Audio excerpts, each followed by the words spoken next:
دلائل تو دلیل کی جمع ہے. یہ دلیل عربی کا لفظ ہے، عربی کا لفظ ہے. اس کا معنی ہے رہنمائی کرنا. ایک بھائی سادہ سے لفظوں میں عرض کرنے لگے، دلیل وہ ہوتی ہے جو خدا کے دروازے پر پہنچائے.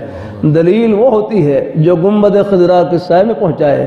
دلیل وہ ہوتی ہے جو صحابہ کرام اہل بیت کی محبت دلوں میں سجائے، اولیاء کرام بزرگان دین کے سائے میں پہنچائے.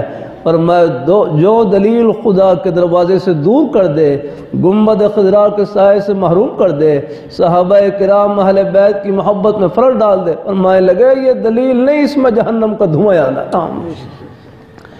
یہ دلالت نہیں بلکہ ضلالت اور گمراہی آنا. دائیں بائیں نہ ہو، یہ ٹیلی ویژن پر بھی ہر ایک کو نہ سنا کریں، یہ انٹرنیٹ کے اوپر بھی ہر ایک کو نہ دیکھا کریں. آگنا